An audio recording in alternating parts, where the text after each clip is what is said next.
direto aqui dos estúdios do Centro de Negócios RJ+, da Associação Comercial do Rio de Janeiro.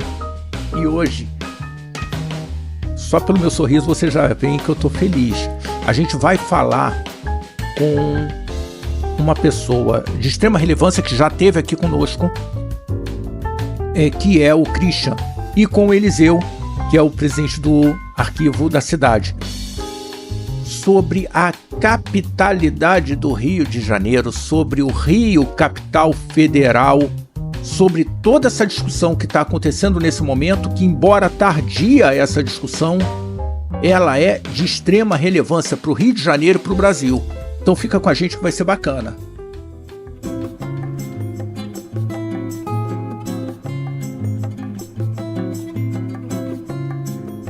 Christian, eu falei que embora tardia, mas de extrema importância para o Rio de Janeiro e para o Brasil. Você esteve aqui conosco conversando com o Joaquim Falcão. Conta que história é essa notícia que saiu, a discussão do prefeito, um abraço muito bem dado a uma base consistente, que é essa base que você construiu de informações, Conta pra gente o que muda, que cenário é esse atual do Rio de Janeiro, capital federal? Na verdade, o que aconteceu é que o prefeito Eduardo Paes, ele chegou a ele, enfim, talvez algumas das minhas ideias, né, relativamente à necessidade de resgatar a capitalidade do Rio de Janeiro. O Eduardo diz que tem assistido, tá? Então, vamos lá, eu acho que ele deve ter assistido nosso podcast. Sim, tenho certeza. Na verdade, aconteceu o seguinte, em 2017, a gente teve aquela crise logo depois da Olimpíada, lembra? Que a gente foi parar no fundo do poço. Acho que foi durante o governo Pezão, não foi?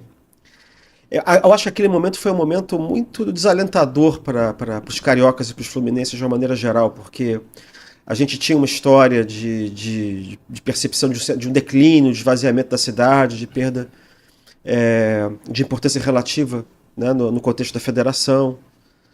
A gente sabia que tinha sido uma coisa importante, que o Rio de Janeiro já tinha sido a cidade do Brasil, que era a capital, que perdeu, enfim, essas coisas todas. A gente não sabe bem porquê, né? Afinal, a gente bebeu uma história de que a capital do Brasil era uma capital móvel, né? Supostamente era Salvador, depois era o Rio, mas tudo isso era um lugar provisório, porque um dia estava escrito no destino que a capital tinha que ir para Goiás, né, e tal. E aí o grande problema que a gente sentia, acho, era um problema de reinvenção do Rio. Quando eu era garoto, você tinha uma aposta forte, acho, que era do governo Brizola, que você tinha, porque o Brizola queria ser presidente, então acho que usava o estado do Rio, né, como plataforma para ir para lá.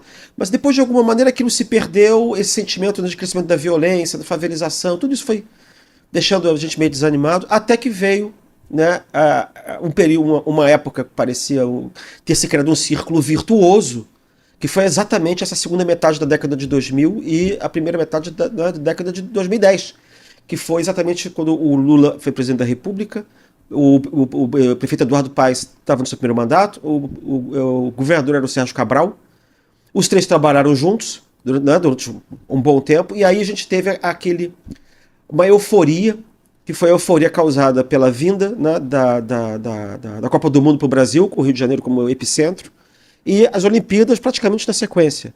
Ali parecia que as coisas estavam revertidas, não só...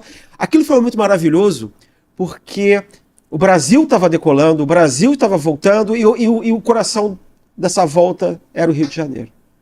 Né? A gente tinha também uma correlação política de forças muito interessante, porque São Paulo era dominado pelos adversários do governo federal na época, então você tinha que despejar apostar de novo na imagem do Rio de Janeiro para o resto do mundo, enfim. Você tinha várias razões para isso. Então o que acontece? Ali parecia que a gente tinha reencontrado, ou encontrado um caminho novo. Nós, fluminenses e cariocas, é isso que eu estou querendo dizer. Ali parecia que tinha encontrado... E aí, como diz Machado de Assis, né? Machado de Assis diz o quê? Que é melhor cair das nuvens do que do terceiro andar, ou é o contrário, né? E aí, exatamente quando parecia que estava no ápice, que foi aquela cerimônia de encerramento das Olimpíadas, houve aquela quebra, houve o governo Dilma Rousseff, que foi eleito e na sequência já entrou em colapso, o Brasil entrou em colapso, a crise econômica tomou a gente e atingiu muito duramente exatamente a cidade do Rio de Janeiro. Então a gente foi assim da maior expectativa possível de um encontro de um caminho novo, e a gente foi jogado de novo no mesmo valão de desencanto, de falta de utopia, de falta de expectativa, né? No qual a gente estava antes, talvez até pior. E foi nesse contexto que eu procurei fazer uma pesquisa no desespero, no desespero. Tenho que encontrar respostas. De entender por que é que a gente não saía desse rame-rame, entendeu? Porque aí eu comecei a pensar, isso deve ter uma explicação melhor, porque o estado do Rio de Janeiro existe há mais de 40 anos, né? E entra governador, entra partido, sai partido. Não é um problema de ideologia, não é um problema de partido, não é um problema de governador, é um problema que é crônico, tem algum problema crônico aqui, né? E aí enfim, a gente tinha que voltar no tempo para ver assim, aí vinham as perguntas. Quando foi que o Rio de Janeiro começou a perder espaço para São Paulo no plano econômico? Né? O esvaziamento começou exatamente quando? É a culpa do Brizola mesmo? Sabe se é esse tipo de pergunta? A fusão foi culpada desse negócio? Porque aí eu me deparei com a seguinte situação. Narrativas. E aí eram várias narrativas. A primeira narrativa é a de que o Rio de Janeiro era uma capital provisória. Você imagina, uma capital provisória que vai de 1808 a 1960. 150 anos de cidade capital provisória do Brasil. Definitivamente provisório, só que definitivamente não foi. Então, aí o que acontece? Aí você foi fazer uma pesquisa e descobriu, na verdade, que não era provisória nada, que na verdade ela era considerada definitiva, que a mudança da capital para Brasília tinha exigido a criação de uma narrativa que foi uma propaganda de Juscelino Kubitschek. Era uma propaganda feita, paga, por gente do governo de Juscelino Kubitschek, por gente de Goiás. Aliás, é muito engraçado que um dos principais aliados de Juscelino Kubitschek era o tio do Ronaldo Caiado, tá? Que era deputado federal e era um dos líderes do governo de Juscelino Kubitschek na Câmara dos Deputados aqui no Palácio Tiradentes. Tá? Então aí você começa a ver o que foi que aconteceu. Aí você começa a levantar... Isso na sua pesquisa. As razões verdadeiras. Juscelino não tinha voto no Rio, porque o Rio era dividido entre a UDN e o PTB. Entendeu? Então, por exemplo, ele ia trazer indústria automobilística, ele não traz para o Rio, ele manda para São Paulo, ele manda para Belo Horizonte. Tá? Aí você tem o apoio do Centro-Oeste com Goiás, você quer pegar o apoio do Nordeste. Então, dentro daquele plano, do plano de metas e tal, aí você começa essa mitologia. Né? E aí tem duas mitologias. Tem uma mitologia até a ditadura militar, depois tem outra posterior. É muito interessante isso também. Na literatura que justifica a mudança da capital, aparecem razões que o Rio é muito quente, que a população do Rio é mestiça, aparecem as piores qualificações possíveis. Que o povo do Rio é perigoso porque ele é comunista, ou que aqui é uma Babilônia, que aqui os deputados não saem de dentro das boates, entendeu? Naquele tempo não tinha ar-condicionado também. Né? Enfim, você tem essas narrativas todas que a gente chamaria hoje de demofóbicas, racistas, enfim, diabo 4. E aí tudo isso desaparece depois da ditadura, porque com a ditadura o Juscelino é caçado. E aí, na verdade, ele mesmo e o pessoal próximo dele, o Bloch da Manchete, os ghostwriters dele, como o Carlos Heitor Coni, tá? Eles começam a criar uma ideia de que o Juscelino não precisava ter sido caçado, que ele era um homem conservador, que na verdade ele era o único presidente que não tinha sido populista, entendeu? E aí toda a argumentação demofóbica começa a desaparecer. Demofóbica? É medo de povo, medo de multidão, medo do Comício Central do Brasil. Né? Por exemplo, o Juscelino Kubitschek, quando que se cria o parlamentarismo no Brasil, né, ele fala assim, tá vendo? Resolvemos a crise em paz, graças a Brasília. Porque se fosse no Rio, haveria uma regimentação de pessoas e isso teria sido impossível. Na paz do Cerrado, porque não tinha jornal, não tinha ninguém na tribuna, não tinha população, não tinha nada. E eu fico imaginando a dificuldade de ir a Brasília, até mesmo do povo ir a Brasília, quanto mais naquele momento. Lá atrás, com todas as questões de mobilidade muito mais difíceis do que hoje. Então, enfim, eu fui levantando outras coisas, quer dizer, porque ninguém se deu esse trabalho. É isso que eu quero dizer. Ninguém se deu muito ao trabalho de levantar essas coisas. O Rio de Janeiro simplesmente aceitou, eu acho que essa mudança da capital, na crença de que nada ia mudar. E de fato, durante algum tempo, nada mudou. Por exemplo, a capital mudou em 60. Na verdade, ela não muda em 60, ela muda na década de 70. Essa é outra coisa que eu descobri também. As embaixadas e os ministérios só vão para Brasília volta de 71, 2, 3, 4, por ali que as embaixadas vão. A embaixada da França, meu amigo, só foi a força Porque o Geisel disse que ia tirar o terreno dela em Brasília, se ela não fosse. Eles ficaram aqui na Antônio Carlos até 76, porque eles não queriam ir para lá. Tá? Então, eu acho que tinha muita gente que não queria, né? ninguém queria ir. Ninguém queria. Tanto que, aí teve os problemas também que foram causados para a República. Você teve que dobrar o salário dos servidores que fossem para Brasília, que foi a dobradinha. Né? Você teve que multiplicar o número de assessores, você teve que criar os apartamentos funcionais, você teve que criar as mansões para os ministros, da famosa Península dos Ministros. Tinha que ser melhor do que ele vivia aqui, que senão por que você tinha que dar carro para todo mundo. Entendeu? Por exemplo, a presidência da República tinha 2 ou 3 carros, nenhum ministro supremo tinha carro. O vice-presidente não tinha carro. Naquele momento não tinha. Não, no Rio não tinha. Em Brasília você criou toda essa parafernália para conseguir criar um conforto, uma situação. E dobrava o salário dos servidores. Isso tudo que a gente associa ao Brasil, às mordomias, isso foi criado para consolidar Brasília. Custo Brasil. Não, o pior... Custo Brasília. E o pior é que... Aí depois você cria aquilo vira um exemplo. Aí não tem Câmara Municipal do interior do Piauí, do Amazonas, do Rio ou do Santa Catarina que não queira replicar essas coisas. Então hoje em dia, por exemplo, sei lá, você vê o Tribunal de Justiça do Rio, todo desembargador tem carro oficial. Estou dando um exemplo. Essas coisas foram se multiplicando. A ideia de que os palácios têm que ser fechados, trancados, tem que chegar de carro, não pode ter acesso pedestre, tem que ser uma coisa assim, igual a Alerj agora, que virou um bunker. Você não sabe nem para onde é que entra ali. Né? Você está entendendo? Assim, Brasília criou essa história de que você tem que criar prédios novos, largar os antigos tem que virar tudo museu. Bom, eu estava falando das narrativas. Né? A história de narrativa não é nova, né? Não, narrativa é um nome novo de versões. Uhum. Versões são criadas para produzir determinados efeitos políticos. Tá? Então acontece isso. Então quem consolida Brasília, na verdade não é obra do Juscelino, porque Brasília quase foi abandonada do governo Jango.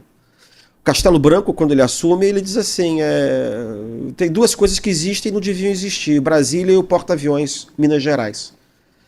Ele é convencido pelo Roberto Campos a continuar com Brasília porque já tinha sido feito muito investimento. Mas o Jango já não despachava de Brasília fazia muito tempo, ele despachava aqui do Rio. Porque o Rio continua sendo capital de alguma maneira. Porque os ministérios estavam aqui, as embaixadas estavam aqui. Os deputados moravam no Rio, e os senadores também. Todo mundo ia para o Santos Dumont terça-feira de manhã, ia para Brasília, e quinta-feira de noite voltava para o Rio. Né? Então o Palácio Presidencial era o Palácio das Laranjeiras.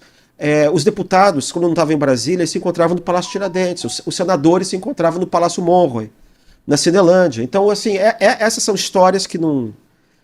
Enfim, que estavam enterradas ou que não tinham sido levantadas. Tá? Então, na verdade, quem consolida Brasília é a ditadura militar, é a partir do governo Costa e Silva. Que você né? Esse filme que está em cartaz agora, ou Ainda Estou Aqui, né? Fala... Então, você lembra qual é o contexto do sequestro, enfim... a morte do Rubens Paiva? O que está acontecendo em volta? Você lembra? Em primeiro lugar, o que o Rubens Paiva está fazendo no Rio se ele é paulista? Então. Porque ele era deputado. E os deputados moravam no Rio. Ele tinha sido deputado. Os negócios estavam todos aqui. Isso, ele não era mais deputado. Mas ele era um político. Eles moravam no Rio. Eles não moravam em Brasília, em 1970, por exemplo. Tá? O que está acontecendo ali? Quando o filme começa, o sequestro do embaixador americano e o sequestro do embaixador suíço. Onde é que foram esses sequestros? Não foram em Brasília, foram no Rio. Né? O AI-5 tinha sido assinado onde? No Rio, no Palácio das Laranjeiras. Tá? Então essa coisa, o Rio continuou sendo capital durante muito tempo. Tá? Você tinha esses palácios lá, mas na verdade você tinha 2 sedes. Quem consolida a ditadura militar por causa desse medo da resistência da sociedade civil no Rio, a passeata de 68, a necessidade de decretar o AI-5, o sequestro dos embaixadores, essa resistência à ditadura toda foi a ditadura militar. Não, essa coisa de Brasília é o Juscelino, na verdade, Brasília é a ditadura militar. A consolidação de Brasília se dá debaixo do governo Médici. Tá? O primeiro cara que decide passar mais tempo em Brasília é o Costa e Silva. Tá? Então essa é uma narrativa. A outra era sobre a fusão. A fusão era uma coisa natural, porque afinal você tinha o estado do Rio de Janeiro, você tinha a cidade do Rio de Janeiro, você tem 2 Rios de Janeiro, então você junta os 2 Rios de Janeiro, não é? Pois é, aí você vai fazer uma pesquisa, isso já tem uma pesquisa boa, já tinha sido feita antes pela Marieta Ferreira e outros historiadores muito bons, a Marli Mota, que mostram o seguinte, que a fusão, na verdade, ela foi produto também da ditadura militar. Ela foi autocraticamente decidida sozinha pelo Geisel, né? Junto com o Golbery. Isso tem entrevista, tá o Geisel falando. Eu assumi com o propósito de fazer o seguinte: a Guanabara é uma cabeça sem corpo e o estado do Rio é um corpo sem cabeça. Eu quero um estado forte para fazer frente a São Paulo. Um estado estatista, um estado cheio de estatais. Era esse o projeto do novo estado do Rio para a ditadura militar. Né? Então você ia ter a Petrobras, você ia ter a Volta Redonda, você ia ter a fábrica de motores, você ia ter a Angra, você tinha uns investimentos que iam ser feitos aqui, mas em contrapartida você tinha que descapitalizar o Rio de Janeiro. Descapitalizar o Rio de Janeiro é liquidar a memória da cidade do Rio de Janeiro como berço da nacionalidade e centro político do país. E é aí que você entende a fusão, a razão política da fusão. Né? A fusão foi feita para isso, você criar esse novo Estado e para você liquidar com essa capitalidade do Rio. Porque só assim que você entende, por exemplo, gestos inteiramente gratuitos de vandalismo institucional, como foram a demolição do edifício do Ministério da Agricultura, na Praça 15. Se você passar ali do lado do Museu Histórico Nacional, não tem uma espécie de um jardim ali do lado que faz uma curva? Tem. Ali era o prédio do Ministério da Agricultura. Mas foi demolido por quê? Não sei.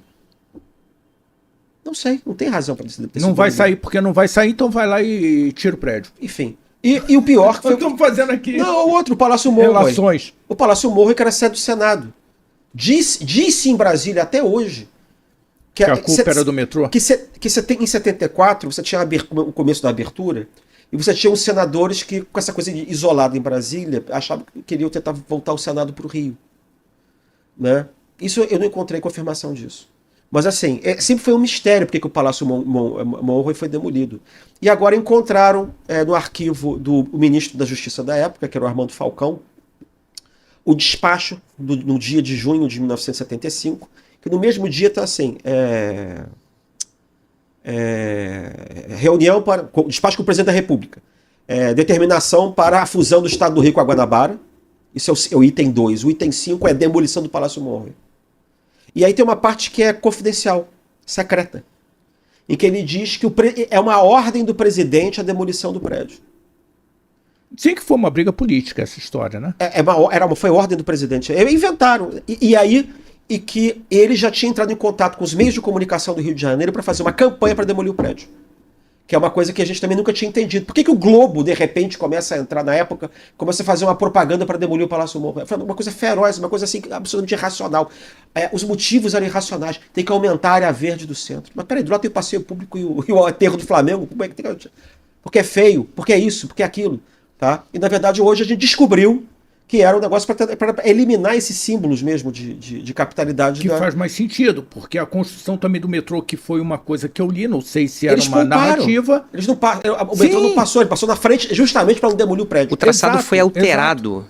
Exato. De forma a não passar, né, pelo Monroe. Mas o Monroe, Christian, ele tem um sentido simbólico bastante expressivo para uma cidade federal como é o Rio de Janeiro, que é o fato não apenas de ter sido Senado Federal, mas ter abrigado também Câmara dos Deputados durante um período e ter sido locus do primeiro evento diplomático da história do Brasil sediado no Rio de Janeiro, que foi a Conferência de 1906.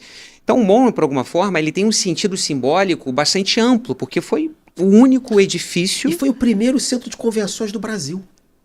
Ele era o centro de convenções da República, por isso que ele abrigou a Conferência Pan-Americana em 1905. Né, que foi, aliás, o nome do prédio foi dado pelo Joaquim Nabuco.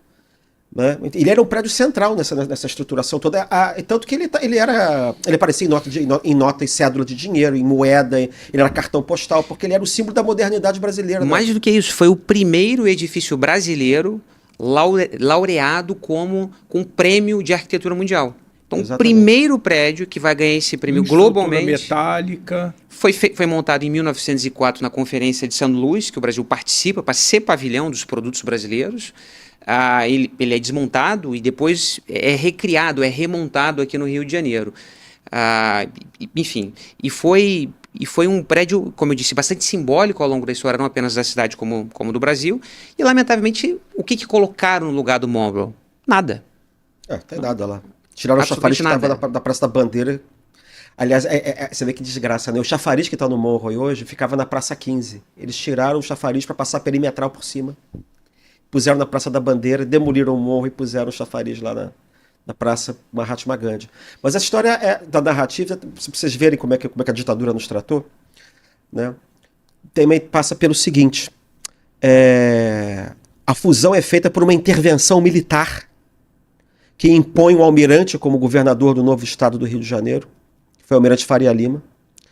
E o Geisel, para não ter nenhuma dúvida sobre o que estava fazendo, até isso era conveniente, porque o Palácio Tiradentes estava vago. Aí o Palácio Tiradentes virava sede do novo estado do Rio, entendeu? Aí você ocupava, aí ele tirava a memória também de que aquele tinha sido Câmara dos Deputados. Mas assim, e o Palácio Presidencial do Rio, o Palácio Laranjeiras? Ele doou para o governo, para o interventor militar. Entregou as chaves. E aí virou sede residência do governador do novo estado do Rio de Janeiro. Entendeu? Então, essa é outra narrativa também que teve que ser levantada. Aí você tem também a narrativa da decadência do Rio de Janeiro, do declínio econômico, que tem essa coisa engraçada, né? Que é um pouco mais complicado, não dá para discutir aqui, que é essa coisa de que o carioca, o fluminense, não sabe votar, né?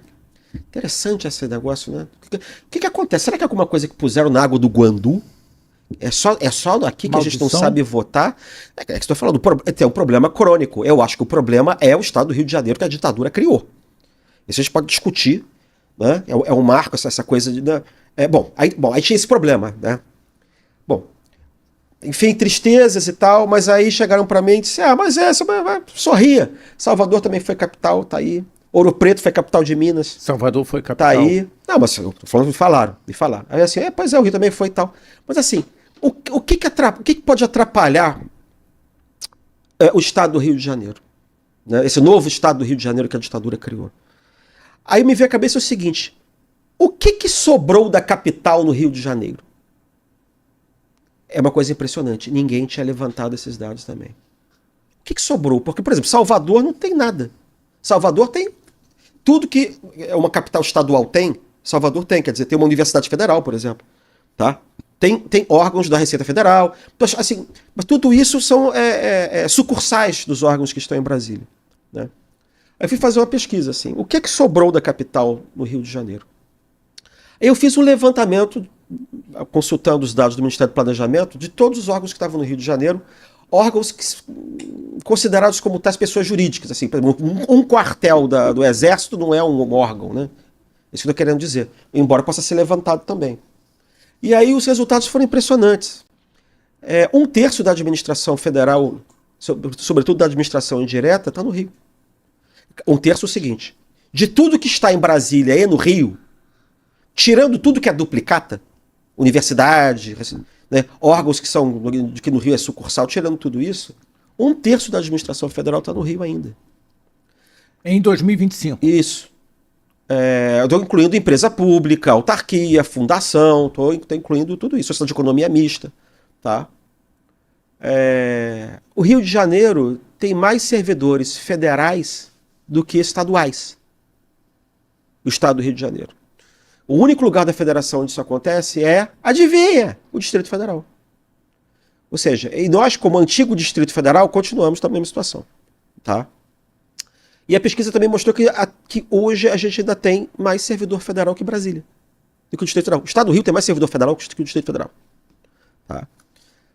Uma resposta possível, olha aí que privilégios. Eu começo a achar que isso não é um privilégio. Que isso não foi um privilégio. Porque, vou explicar, a partir do momento em que você, em 15 anos, você desce o antigo Distrito Federal do Brasil para a condição de um município ordinário, como o Varriçai, ou sei lá, o Carapebus, tá? Ordinário no sentido comum. Isso, no sentido comum, qualquer um comum. Quer dizer, um lugar que sempre foi centro do Brasil, que tem a memória da nacionalidade, desde a chegada do Dom João VI, patrimônio, os museus, quartéis, a sede da esquadra brasileira. Cara, o lugar que mais tem militar no Brasil é Rio de Janeiro. A sede da esquadra é no Rio de Janeiro. Nós não percebemos isso. A gente só percebe quando sai do Rio de Janeiro. Quando você vai para São Paulo, você vê a bandeira de São Paulo em tudo que é lugar. Você vê o desenho do estado de São Paulo na calçada. Em tudo que é lugar, você vê. O único lugar do Brasil em que você vê mais bandeira do Brasil que bandeira do lugar são dois: Brasília e Rio de Janeiro.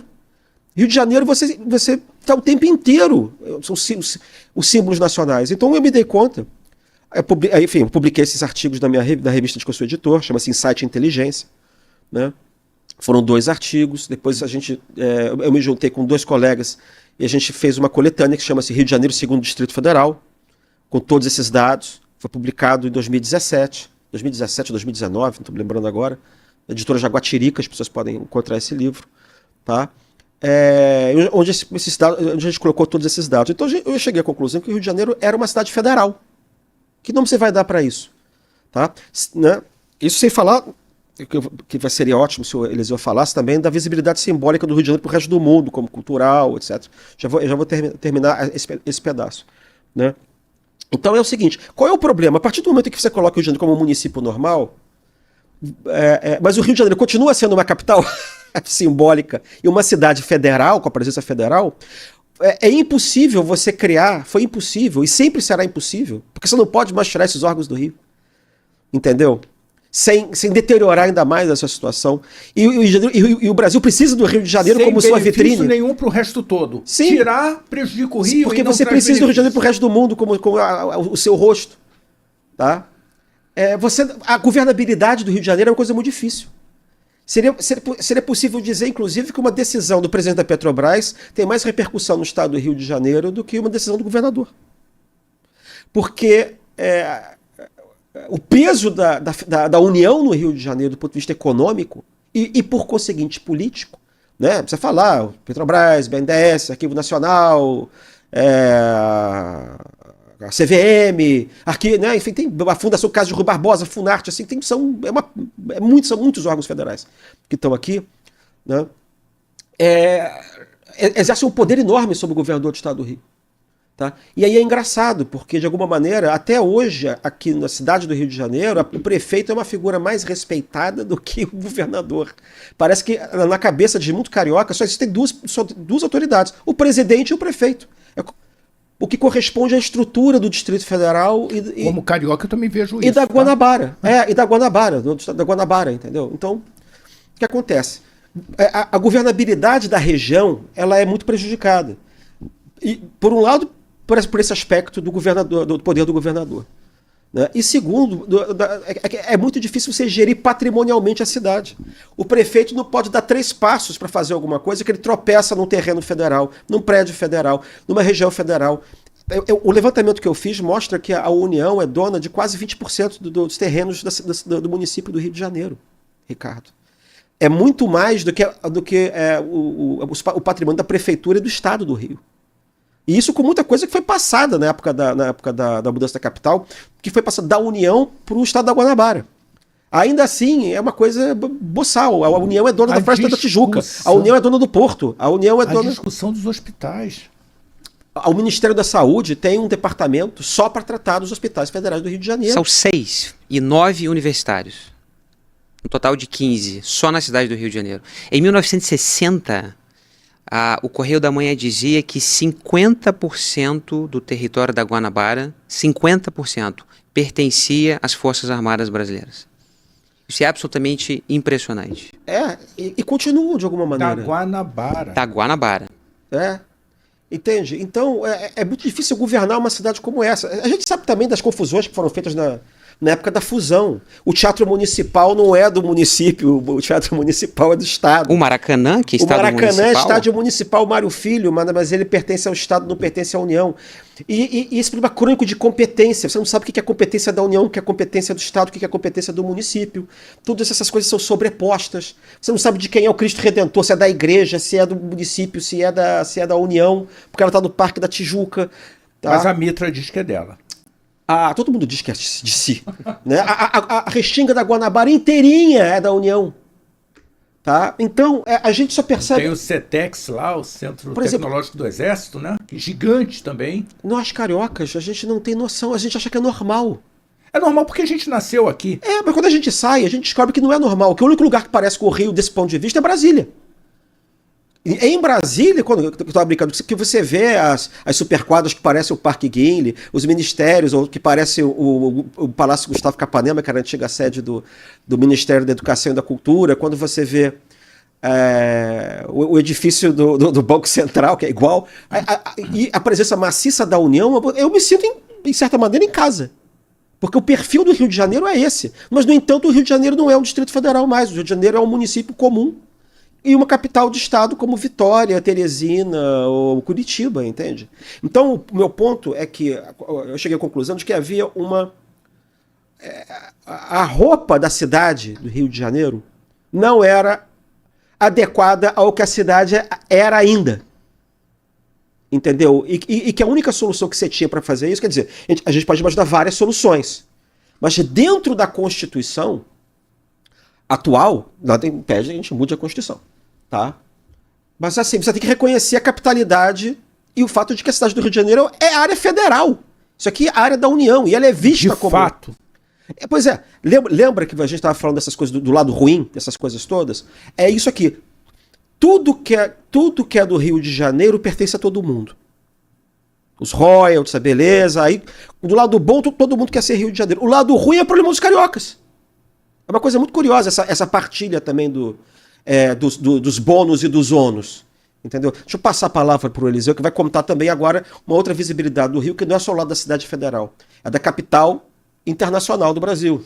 Eu só queria relembrar um ponto muito interessante na fala do Christian, que é o fato bastante curioso que o estado do Rio de Janeiro, entre os grandes estados da federação, é o único que não tem uma narrativa de patriotismo estadual. Nós não temos uma data para celebrar enquanto estado. Lembremos, por exemplo, não tem data, não tem. Eu nunca pensei nisso. São Paulo tem o 9 de julho, na Revolução Constitucionalista. Imagina, Rio Grande do Sul, Minas Gerais. Farroupilha. Minas tem Qual é a data que Inconfidência representa, Mineira. que comemora essa... Não há. É de fato um minotauro, é um Frankenstein, né, do ponto de vista institucional e político. Mas há uma continuidade. Claro, só um ponto. O Estado do Rio tinha. O antigo Estado do Rio tinha uma identidade, quando a capital era Niterói. Só que você fundiu com a memória do Rio capital. E aí você apagou a memória. Me cita 3 governadores aí do antigo Estado do Rio. Caraca, sei lá, eu consigo porque... Eu consigo, sei lá, o Alberto Torres, Porciúncula, mas assim, recentes, assim, Amaral Peixoto. Que deu nome à rodovia. Mas assim, a gente não sabe. O Nilo Peçanha. Mas isso é tudo nome de rua de Niterói. Mas aqui do Rio não tem nada disso. Essa memória. Você apagou também a memória de Niterói, o Palácio do Ingá. As tradições. Aliás, a Assembleia, a Academia Fluminense de Letras fica em Niterói. Com toda a razão. Então você também tem uma memória da capitalidade estadual de Niterói que foi apagada nesse negócio. Mas que também não se perdeu de todo. Eu estava vendo a apuração das eleições ano passado, em novembro, das eleições municipais. Por razões óbvias, as emissoras só estavam cobrindo o quê? Eles só estavam cobrindo as capitais dos estados. Não estavam cobrindo, sei lá, a eleição em Juiz de Fora. Né? Isso era mais raro. Isso é uma coisa mais das emissoras locais, né? Uhum. A única cidade que não era capital de estado, cuja apuração era coberta, era Niterói. Olha que coisa impressionante. Às vezes aparecia Campinas, mas era Niterói. E Niterói nem é a cidade mais populosa do estado do Rio, tirando a capital. É Duque de Caxias.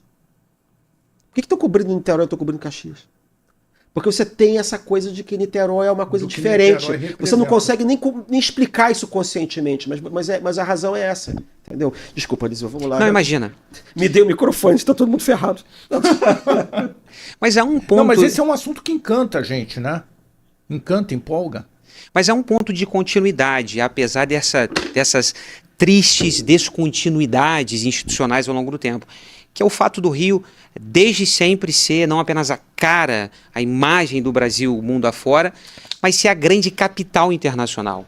Algo que de forma muito, muito inteligente, historicamente embasada, o prefeito Eduardo Paes vem resgatando ao longo dos últimos mandatos. Né? Eu diria que se traçarmos o primeiro evento internacional, como a coroação do Dom João VI em 1818 no Rio de Janeiro, realizado no que hoje é Praça 15, a chegada das missões internacionais, aqui, a alguns metros, a chegada das missões internacionais francesa, austríaca, alemã, passando pelas conferências e pelos congressos na corte no Segundo Reinado, o primeiro evento diplomático em 1906, que foi a terceira conferência pan-americana feita no Monroe, a exposição de 1908, que participou Portugal. O que mais? Exposição Internacional de 1922, que mais de 30 países vieram ao Rio de Janeiro. Bom, vou ficar até amanhã narrando, enfim, os últimos 2 séculos a quantidade de eventos internacionais que foram feitos no Rio de Janeiro. O Rio realizou, nós realizamos, Christian, no Arquivo da Cidade, um levantamento. E nós constatamos que os 20 maiores eventos internacionais da história do Brasil foram sediados na cidade do Rio de Janeiro. Os 20 maiores? Os 20 maiores. De todos os tempos. Foram feitos aqui nessa cidade.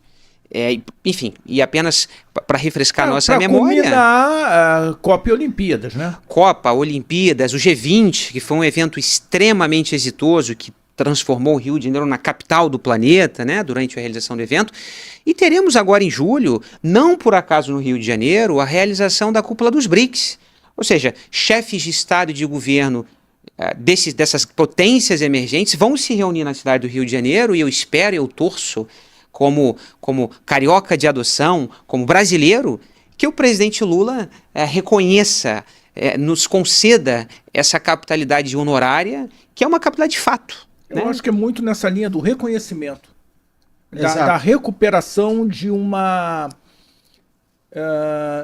dever histórico de dar o devido reconhecimento ao que de fato é. Pode não ser de direito, mas de fato é. Pois é, a luta que a gente precisa ter é exatamente você obter esse reconhecimento. A gente tem que ter uma roupa adequada ao tamanho do Rio de Janeiro. A cidade merece uma roupagem, né? Um black tie. Nada de baby look, né?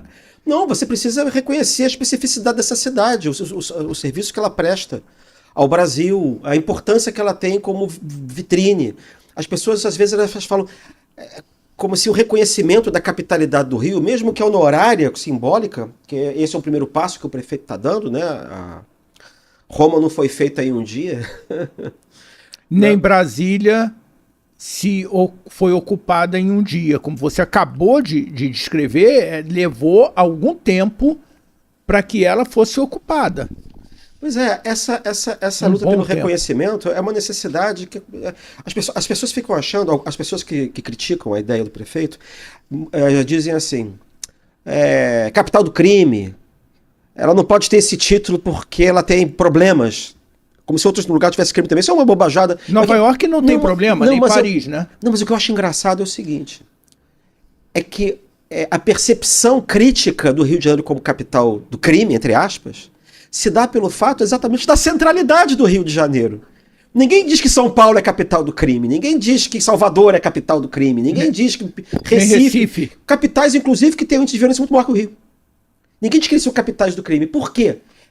É por causa da centralidade da capitalidade do Rio. E essa animosidade que a cidade levanta no país. Uma vez eu fiz uma pesquisa também assim. Quais são as cidades mais polêmicas, odiadas do Brasil? Eram Brasília, Rio de Janeiro e São Paulo. Por causa da centralidade que essas cidades têm. Né? Sendo que o Rio de Janeiro tem uma centralidade política que São Paulo não tem do ponto de vista simbólico nacional. Tem centralidade econômica, também cultural.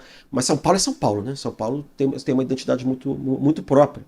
Né? Então ela se dá por causa disso. E elas não entendem o seguinte: no fundo o que você quer é que o Rio de Janeiro não tenha esses defeitos que você diz que ela tem. O que você quer é que o Rio seja vitrine, 100% vitrine, nada vidraça, exatamente porque você não gosta do Rio, porque você sabe que o seu país tem o Rio por rosto.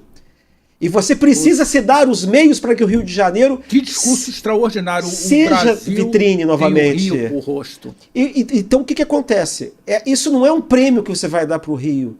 Isso é o remédio para o mal que você está assinalando, para a doença que você está assinalando. Isso é o remédio. A pessoa que não quer o reconhecimento da capitalidade do Rio pelos defeitos do Rio está negando ao doente o remédio que ele precisa. Entendeu? E que cria um círculo vicioso.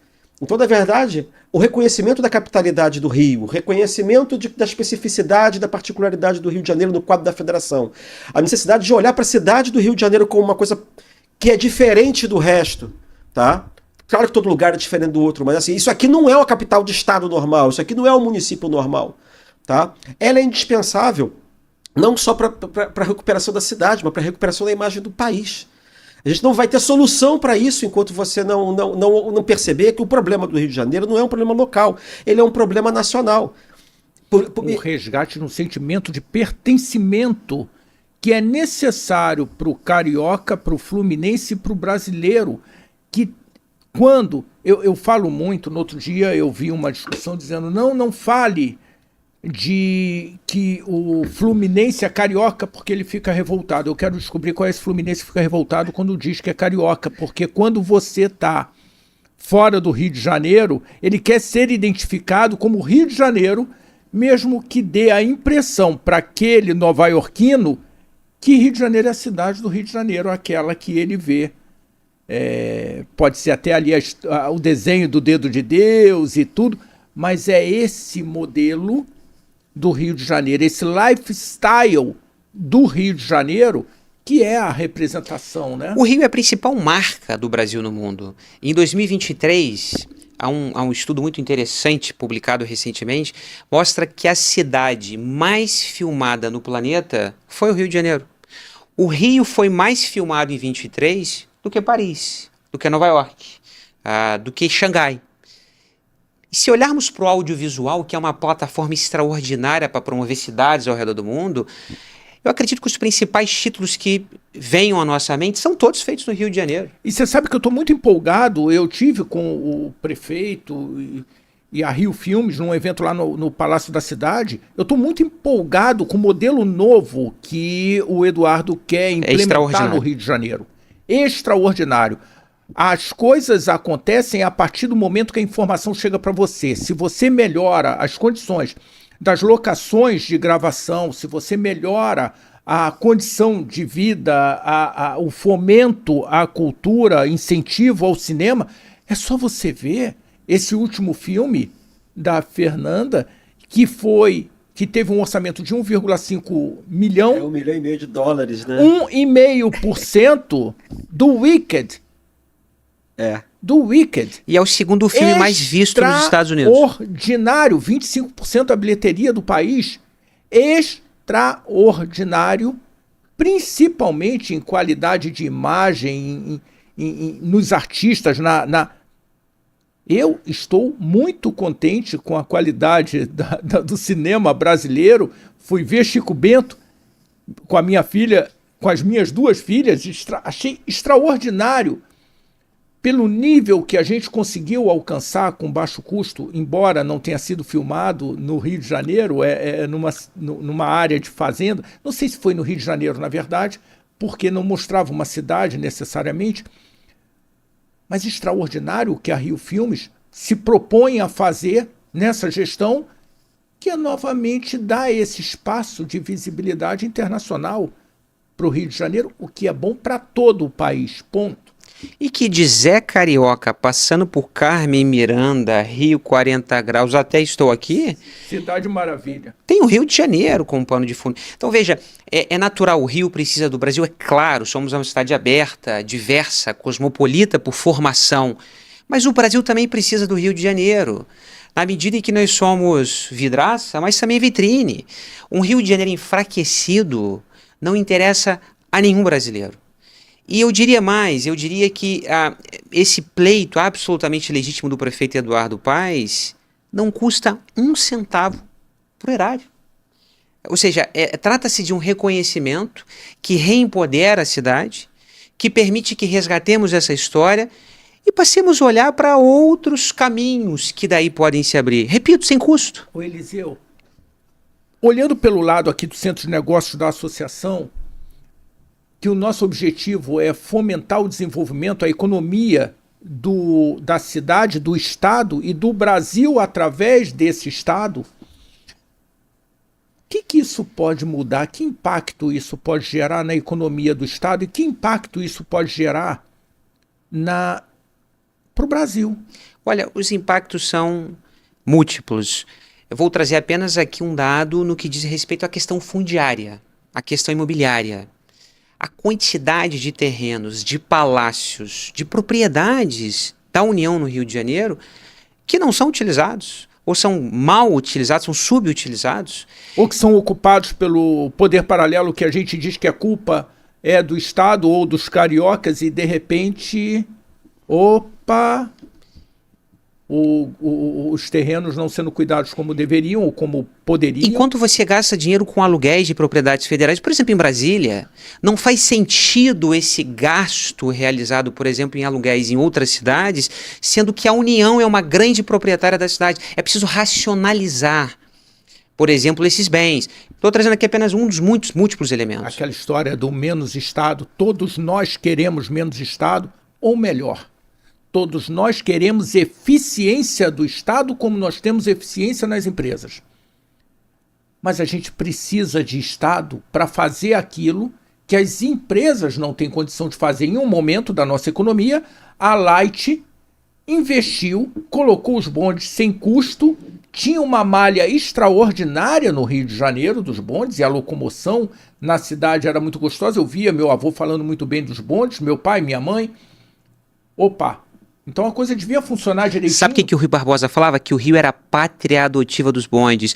Era o único lugar do mundo que o ministro do STF andava ao lado da costureira. Ou seja, todos andavam de bonde no Rio então capital. Aquela história de Suécia, de um ministro andar no transporte público, isso aqui já aconteceu um dia. Então, a gente precisa do Estado apoiando o desenvolvimento, incentivando, apoiando com recursos. Você quer ver uma coisa interessante do ponto de vista assim? Um dos motivos mais frequentemente citados a respeito das dificuldades do ambiente de negócios do Rio diz respeito à famosa segurança, né? E isso é uma coisa interessante também que eu procurei ver. O Estado do Rio de Janeiro, criado pela ditadura, nasce de uma intervenção militar. E quantas vezes na história do Estado do Rio de Janeiro a gente ouviu falar, a gente sofreu intervenção federal oficiosa, a gente sofreu uma oficial, que foi em 2018 ou 17, né? 18, né? Que foi em 2018, foi a intervenção. O Braga Neto comandando. Isso, e era interessante que Mas teve 2005 também na saúde, não teve? Teve várias intervenções oficiosas. Teve intervenção na saúde, teve intervenção informal de segurança, diversas situações, inúmeras situações, não sei quantas GLOs. Isso até culminar na intervenção formal de 2018. Intervenção essa que eu tive acesso a uma das minutas que foram feitas da intervenção federal. Uma das soluções que foram aventadas era a intervenção simplesmente na cidade do Rio de Janeiro, no município. Intervenção federal só aqui. E dizia assim, fica decretado, eles criavam um território provisório federal, que era o território da Guanabara. Essa hipótese foi aventada na época, né? Eu estou dizendo isso só para mostrar como é que o nosso problema é falta de presença federal. Porque parece que a partir do momento em que a União sai, mas tudo dela fica aqui, de alguma maneira, e ela cria esse Frankenstein, tal como você definiu, ou um minotauro, né? Porque a cabeça é uma cabeça de capital num corpo de Estado. Só a frequência dessas intervenções mostra, na verdade, o quê? A falta da presença federal. A falta quase que do dono da casa, por assim dizer, no Rio de Janeiro. Então, quando você está falando de Estado, é bom dizer, inclusive, que esse Estado é um Estado federal, né? É o Estado federal, que é a União Federal. No decreto que tem sido burilado, que vai ser apresentado pelo prefeito, né, a gente, também do ponto de vista econômico, uma preocupação do decreto que vai ser apresentado ao presidente da República, para apreciação do presidente da República, diz respeito a tentar impedir, coibir ou desestimular a sangria do Rio de Janeiro em relação a Brasília. Né? Porque a gente sabe que a gente ficou sangrando para São Paulo no campo do setor privado. Né? Bolsas de valores, sedes de bancos, setores inteiros, setor de comunicação. Né? Isso a gente não tem que fazer, aí isso é com a gente mesmo, isso não é um problema que está dado pela... Enfim, né? Mas a gente pode melhorar o ambiente de negócios. Né? Legal, isso aí é uma coisa que interessa bastante pra gente aqui. Isso, mas a gente também ficou sangrando para Brasília. Você pode imaginar a quantidade de empregos federais que foram perdidos do Rio de Janeiro para Brasília. Né? E é um processo que não terminou, por exemplo. Eu me lembro que a Embratur foi levada para Brasília em 1990. Foi no governo Collor. Que a base dele era em Alagoas, supostamente era carioca. Enfim, né? E a gente também tem os procedimentos assim. Se você não pode acabar com levar o que está aqui para Brasília, Brasília vive disso, né?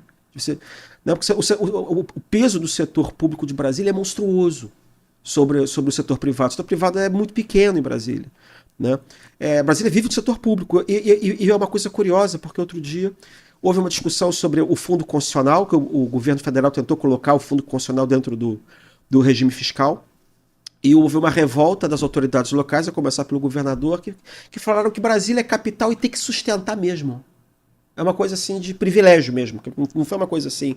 E que Brasília foi feita para ser capital. Eu não estou aqui para ter que sair atrás de empresário catando dinheiro.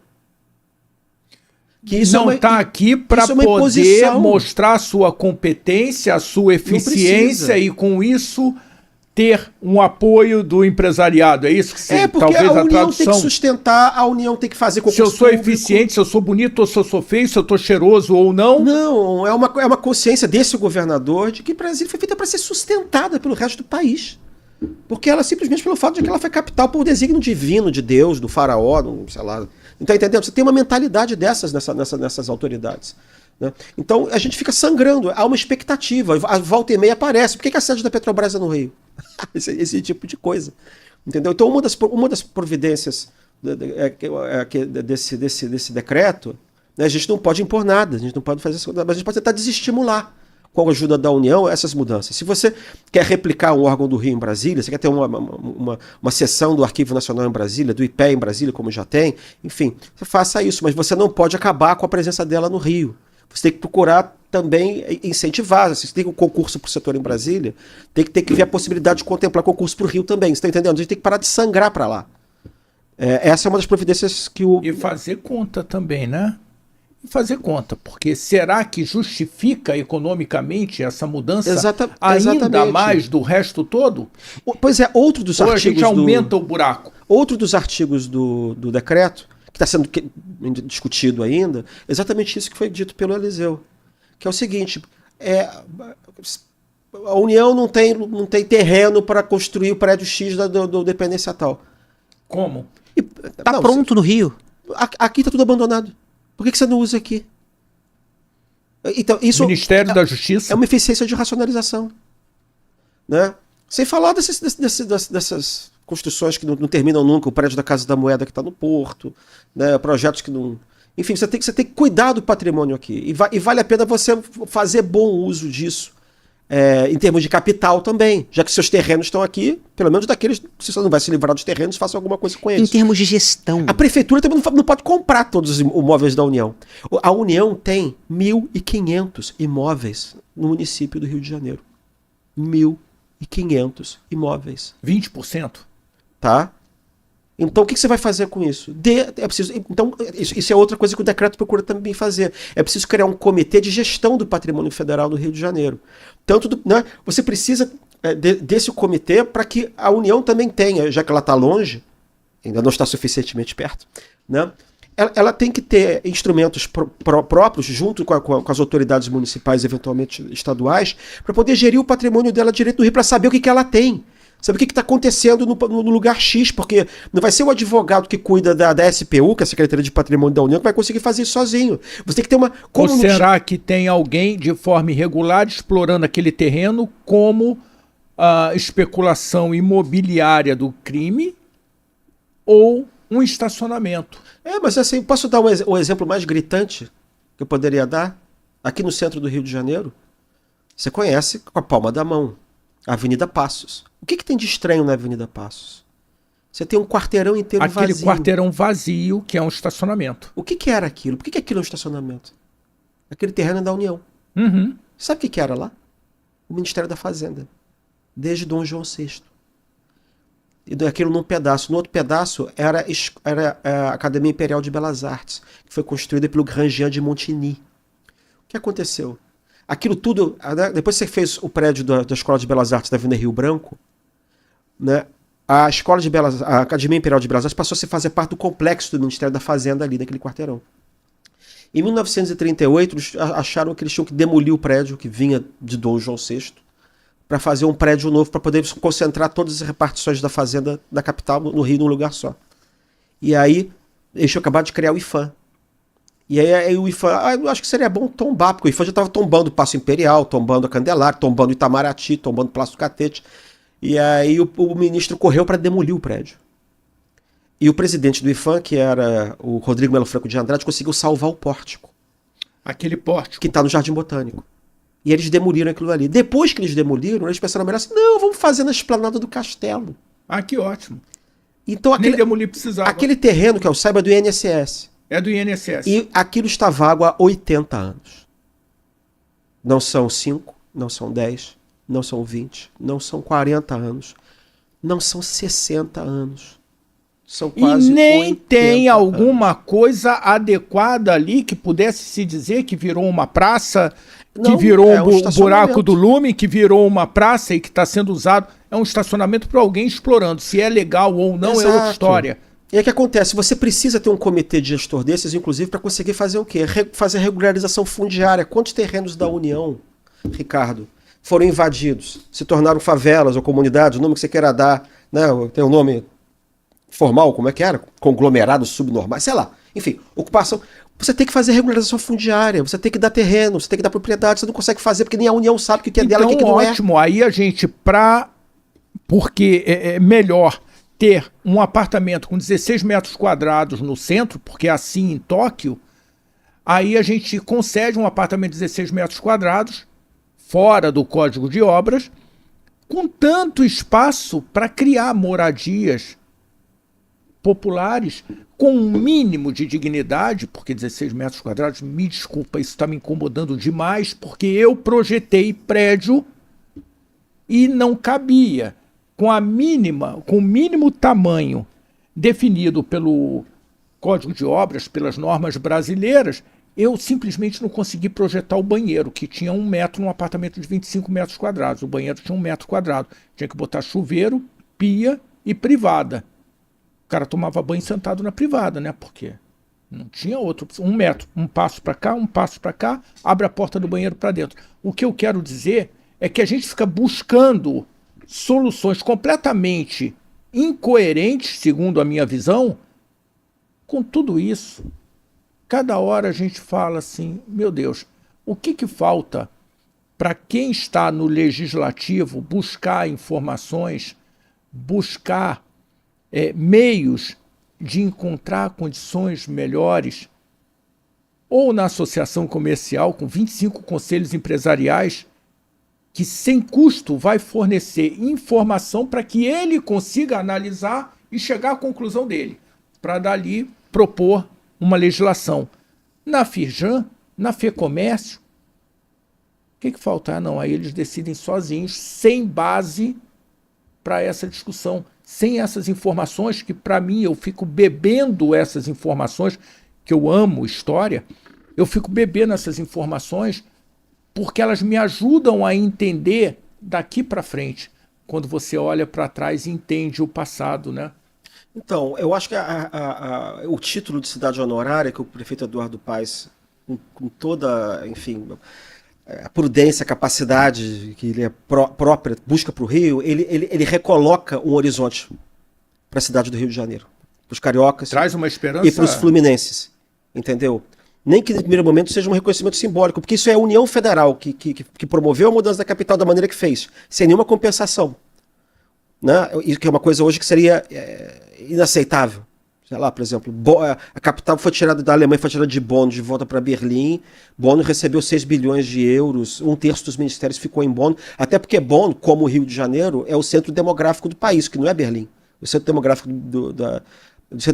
da Alemanha é a Renânia-Westfália, que é onde fica Bonn. Tá? Então, numa circunstância como essa, isso confere um horizonte. E mais, isso começa a regular aquilo que nunca foi regulado, que foram as relações da União com o Rio de Janeiro.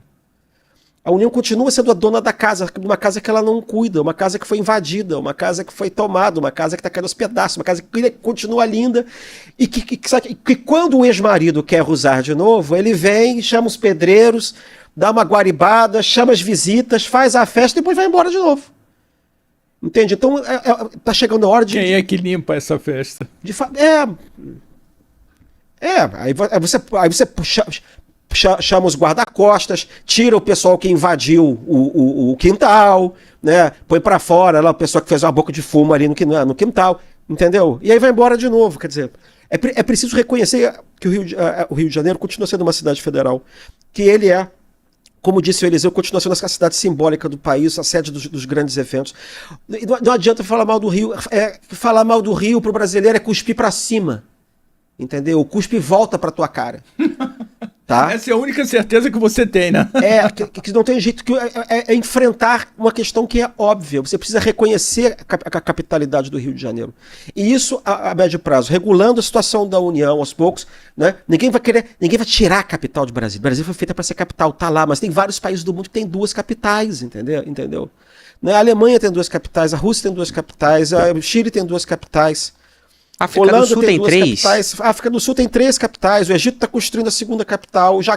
A Indonésia está fazendo a 2ª capital. A Coreia do Sul tem 2 capitais. Tá? Então, isso tem muito mais. Na África tem uns 4, 5 países que tem 2 capitais.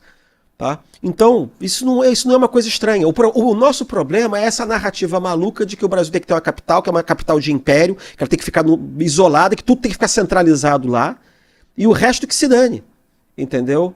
E por causa dessa narrativa que foi construída pela propaganda da mudança da capital na década de 50 e 60 e que não sofreu nenhum tipo de contestação séria. Que tem que estimular, auxiliar o estímulo ao desenvolvimento do resto do país, né?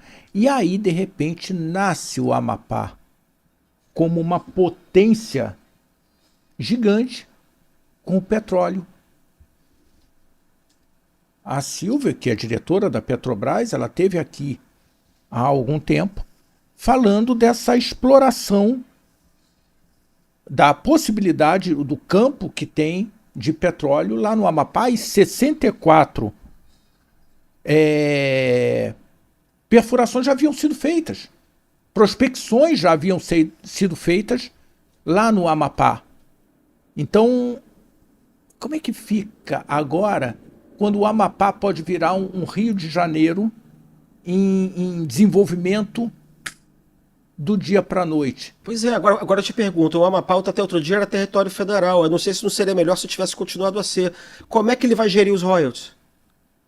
Tem um monte de questões que não são contempladas ou resolvidas pela Constituição do Brasil, você precisa rever muita coisa na Constituição do Brasil para a gente poder andar. Uma delas é essa. Como é que é a gerência dos royalties? Vão gerir direito, vão gerir mal? Aqui no Rio de Janeiro, a gente sabe como é que esses royalties não teriam sido melhor aplicados pela União no Rio de Janeiro? Entendeu? Do que do jeito que foi. Enfim, mas isso é outro assunto.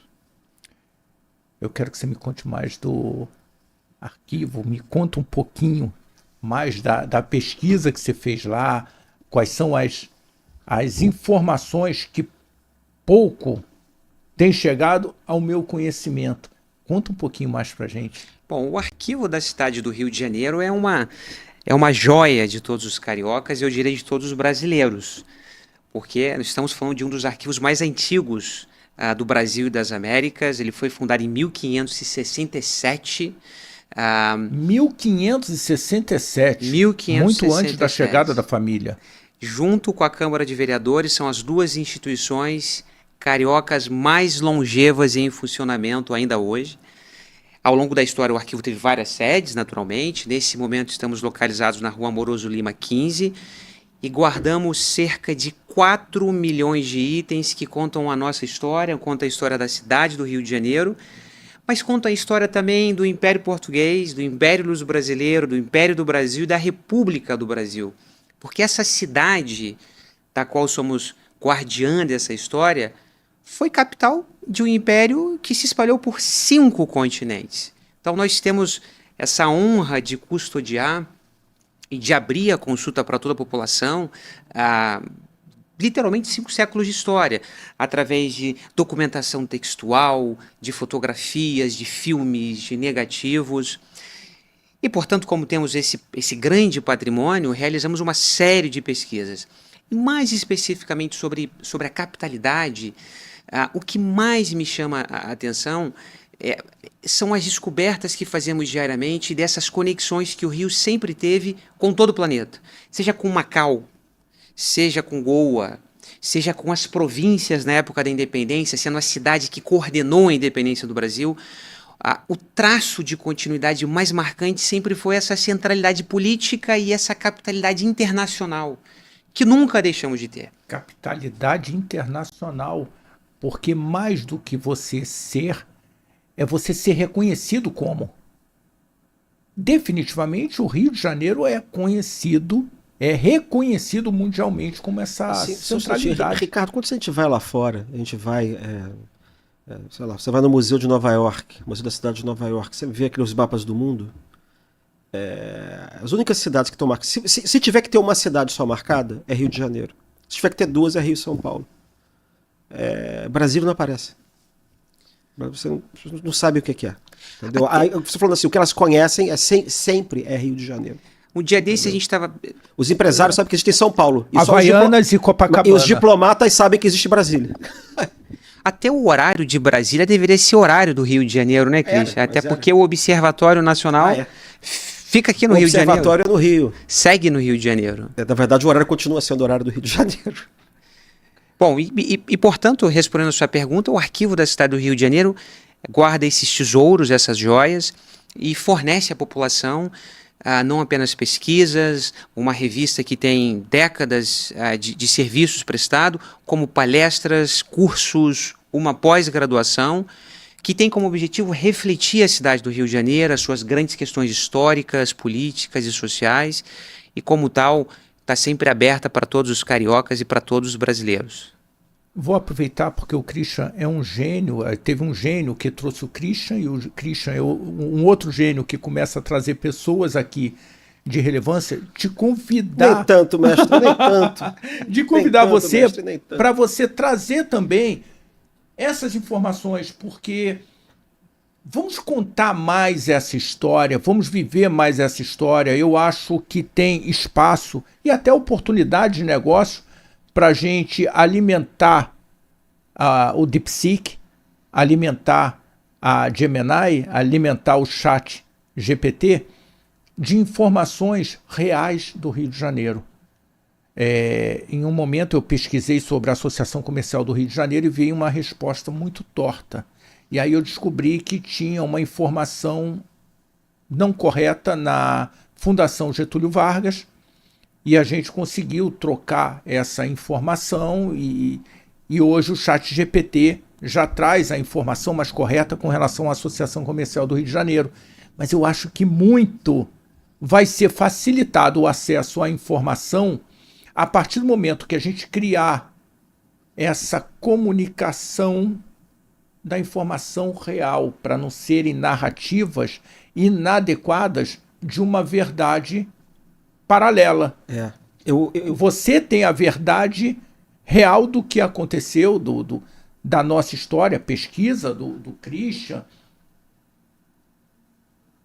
Já está convocado a voltar para a gente conversar sobre isso e trazer essa informação para outros tantos que ajuda nesse sentimento de pertencimento. Isso. É isso. Temos 460 anos de história. E fica a dica, 460 anos. Talvez seja uma boa efeméride para voltarmos a pensar temas da nossa cidade. E termos a data do nosso estado. Então, a efeméride de 50 anos de criação do estado do Rio de Janeiro, que é o que eu acho que deve ser aproveitado para pensar tudo isso. Nós temos uma culpa também aqui, nós cariocas e fluminenses, porque no primeiro momento a gente não fez nada e aceitou essa história da mudança da capital, porque a gente achou que não fosse acontecer nada na prática. E no segundo momento, eu tenho a impressão que passou a dar aquele embaraço de reconhecer que está, sabe, nobre decadente? Você não admite? Que você não... Teve um negacionismo. O passado está passado, como se discutir o passado. Se deu por vencido. Não, é como se você discutir o passado fosse alguma coisa que fosse te dar um demérito. Ah, é mimimi, tá chorando. Aí por orgulho você não discute o passado, você não discute o que te fizeram, o mal que te fizeram. Entendeu? Isso também foi péssimo, porque você criou uma cultura de negação. Não aconteceu nada, aquilo passou, aquilo não sei o quê, é bola pra frente, vamos, pra frente que se olha. Você criou uma coisa assim. Copa de 70. Você criou uma mentalidade aqui assim de não discutir essas coisas. Mas nós temos que discutir sim, a gente tem que levantar sim, a gente tem que... Porque o nosso destino é continuar sendo capital do Brasil. Entendeu? Não como Brasília é. Mas quando levaram a capital para Brasília, você tirou o nosso job. Você tirou. O Rio de Janeiro foi feito, né, desde o século XVIII, XIX. Foi construído dessa para forma. ser capital. A nossa identidade é isso. O que a gente sabe fazer é isso. É ser capital. Não tem problema ter outra capital. O que não pode é o Rio deixar de ter a identidade da capital. A gente fica sem identidade. Nós não temos identidade provinciana. No sentido de província, quer dizer, de estado, de parte. A gente tem capital, a nossa vocação é a representação do todo. Né? Então, a iniciativa do prefeito Eduardo Paes de formalmente pedir esse reconhecimento dessa capitalidade, nessas novas bases, com essas novas informações, com essa nova história, essa história verdadeira desse estado do Rio de Janeiro e do que aconteceu com a cidade do Rio de Janeiro, do que ela é, do que ela nunca deixou de ser, é uma iniciativa fundamental. Ela nos dá horizonte, ela cria uma utopia, ela resgata o orgulho, ela resgata a nossa identidade. E sem esse resgate, nós não temos como recuperar ambientes de negócios, a gente não tem como resolver os problemas, a gente não tem como nos mobilizarmos para frente. Essa é uma ideia que nos dá um norte.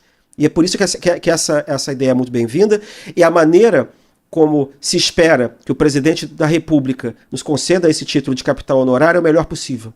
É na reunião dos BRICS, no Rio de Janeiro, no edifício do Ministério da Cultura do Rio de Janeiro, que é o Palácio Gustavo Capanema, que é um imóvel todo recuperado federal, que era a sede do Ministério da Cultura e é a sede do Ministério da Cultura do Rio de Janeiro. 2/3 dos equipamentos culturais federais estão na cidade do Rio de Janeiro.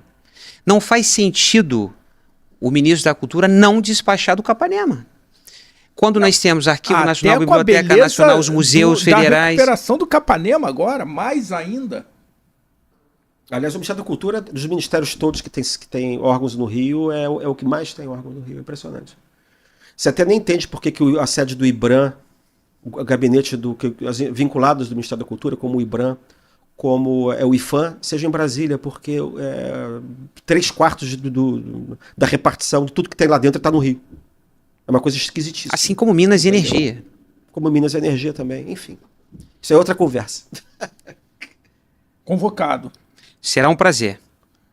Bom, eu acho que vale a pena, por tudo que a gente conversou hoje, você considerar a possibilidade de se inscrever no canal, de apertar o sininho para ser informado de novos vídeos que apareçam. E mais do que isso, a turma aqui, né, Christian, é muito competente, muito diligente no que faz.